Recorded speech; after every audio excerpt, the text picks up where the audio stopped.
Eli tein SharePointiin tällaisen listan matkasovelluksesta. Ja tässä on niin kuin esimerkki henkilö, nimi, sukunimi, puhelin, sähköposti, matkan kohde, matkan tarkoitus,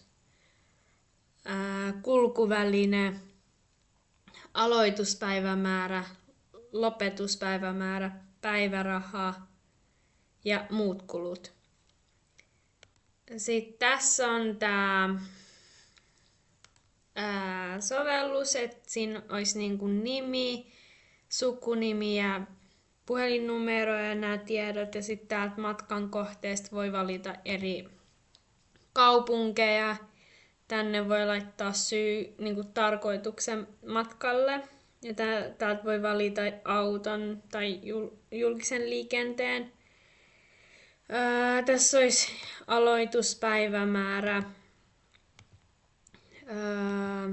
lopetuspäivämäärä ja noin muut kulut. Ja sitten tästä vaan niin paina sen lähetä ja tää menisi pdf-nä tonne sähköpostiin, mutta ei tietenkään toimi sillä tavalla kuin halusin.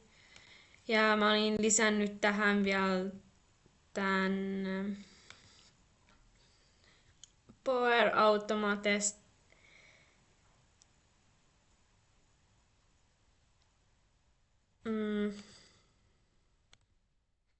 nämä kohdat, mutta mä en jostain syystä tiedä, tai se HTML-teksti, mä en oikein tiedä, miten mä pystyn mä tiedän, mistä mä löydän sen, mutta mä en tiedä, miten mä voin liittää noi silleen, että ne menis kaikki yhteen ja sit se yhdistyisi tähän näppäimeen. Et tässä on tällainen ongelma.